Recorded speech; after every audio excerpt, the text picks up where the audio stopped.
Ini ruh syaitan, ini ruh iblis, ini ruh jin, ini ruh orang mati, ini ruh baginda sallallahu alaihi wasallam. Itu mudah cara ceknya. Siapa bilang susah?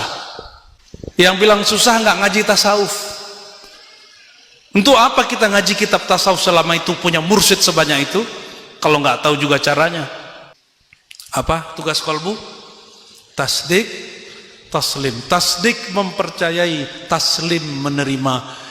Percaya saja bahwa kalam guru kita bersumber dari gurunya, dari Rasulullah sallallahu alaihi wasallam. Jumpa beliau pasti hak. Percaya aja, nggak usah mikir banyak-banyak. Pikiran di sini, tasdik di sini. Maka tasdik ujungnya berpikir. Sudah, baru baca ilahi anta.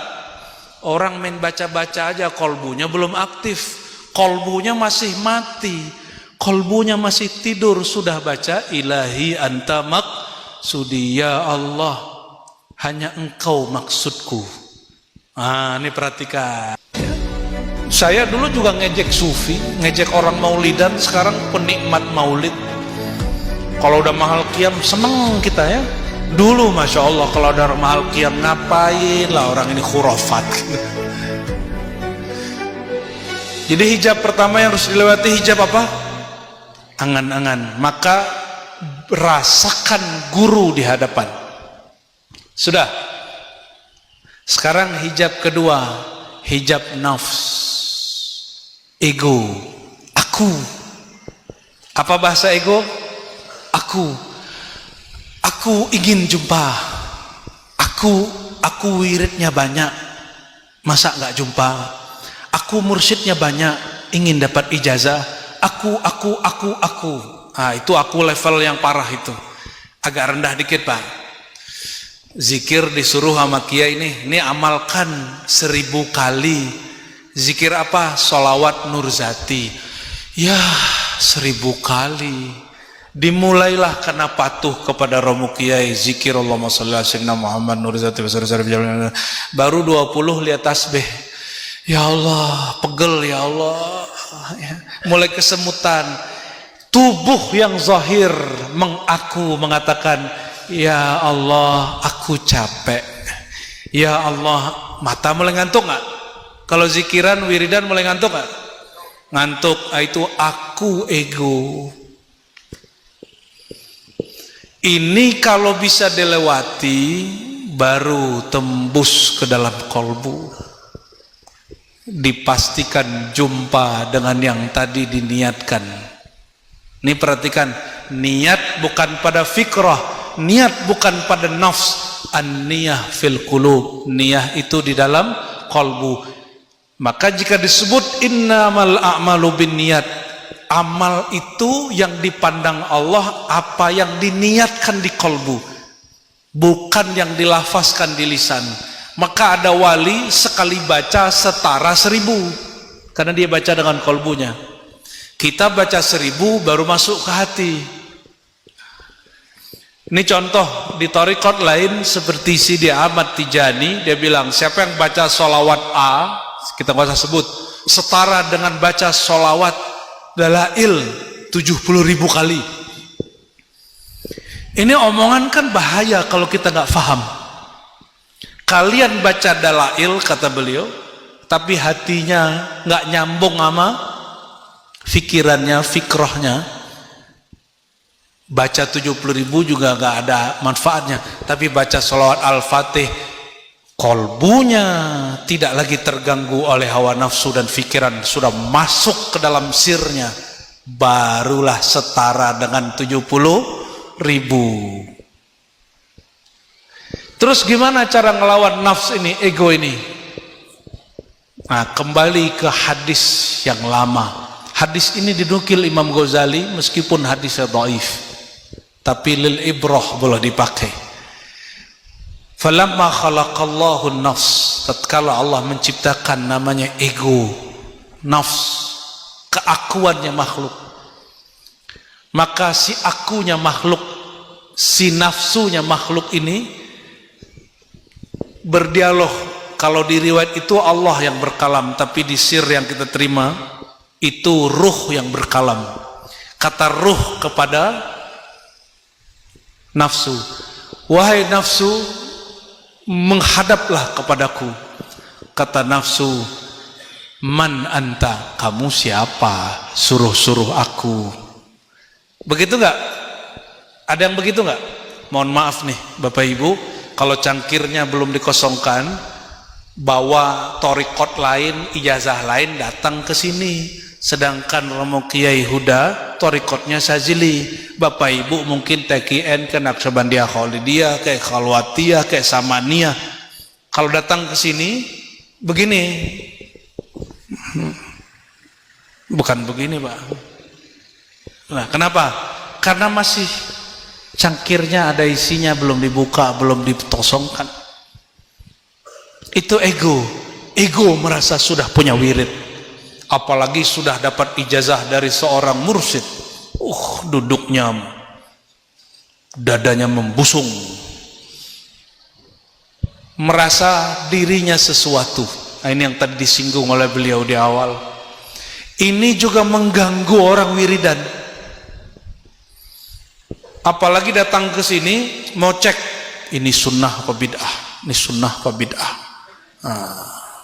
Oh ini nggak sesuai nih, ini keluar dari manhaj aswajan. Datangnya bukan mau cari ke al-haq, datangnya mencari kesalahan. Mohon maaf, yang nggak punya kesalahan wali apa nabi? Yang nggak punya kesalahan nabi. Kalau wali ada kesalahan nggak? Situ sudah wali belum? Kalau kita ini belum layak disebut wali, ada salah nggak? Kalau dicari-cari kesalahan ada nggak? Maka kalau kita masih mencari-cari kesalahan orang, itu egonya jadi hijab. Apalagi mencari kesalahan guru. Baru saja membayangkan, merasakan guru di hadapan, terbayang juga semua kesalahannya. Nggak sukses-sukses zikirnya. Sudah oke?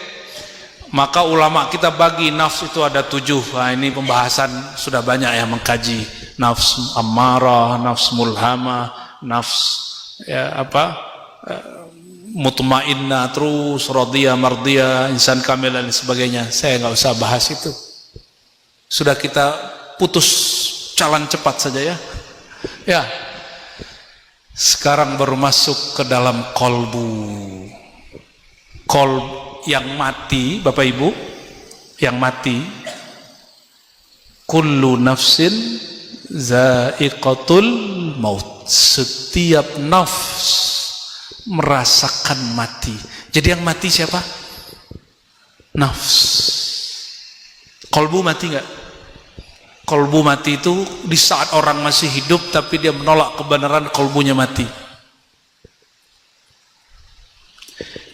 Berarti untuk bab ini jangan aktifkan fikroh, aktifkan kolbu. Kolbu itu tugasnya cuma 2, tasdik, taslim. Apa tugas kolbu? Tasdik, taslim. Tasdik mempercayai, taslim menerima.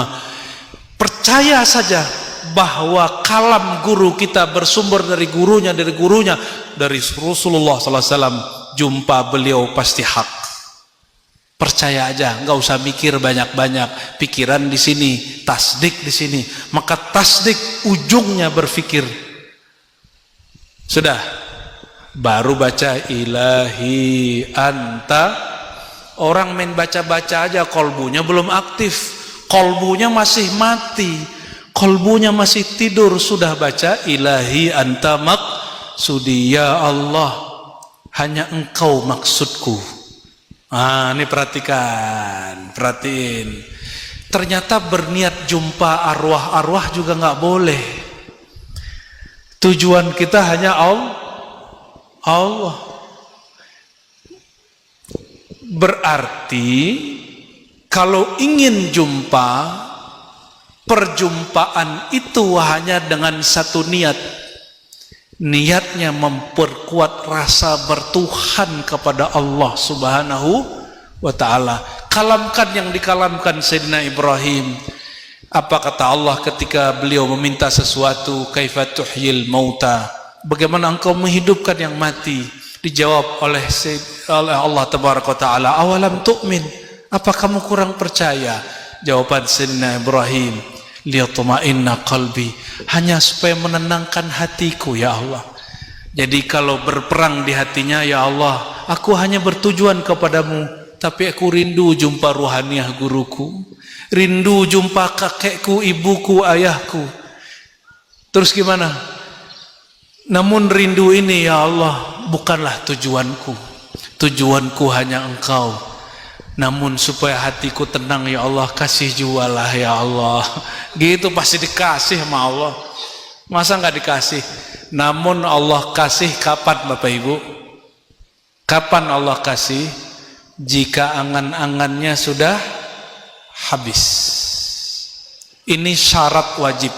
Kita punya sahabat-sahabat yang berzikir, itu kalau angan-angannya masih aktif nggak bisa tembus, nggak bisa tembus. Ya, jadi ada salah satu sahabat kita dianggap orang nggak pernah kasyaf. Orang-orang itu lapor ke saya, Syanu nggak pernah kasyaf, Buya. Saya bilang, oh tenang, kamu kan nggak tahu dia siapa. Saya kalamkan ke orang ini, Syekh, ente kalau zikir, angan-angannya tutup, habiskan. Sehabis angan-angan, itulah kasyaf pertama. Kasyaf itu ilmiah Bapak Ibu, ilmiah, bisa dimasukin. Oleh karena itu, antara halusinasi syaitan, antara halusinasi pikiran, antara angan-angan pikiran, keinginan-keinginan nafsu dengan nuraniyah, nurnya kalbu, itu mudah cara ceknya, mudah sekali. Ini ruh syaitan, ini ruh iblis, ini ruh jin, ini ruh orang mati, ini ruh baginda sallallahu alaihi wasallam. Itu mudah cara ceknya. Siapa bilang susah? Yang bilang susah nggak ngaji tasawuf.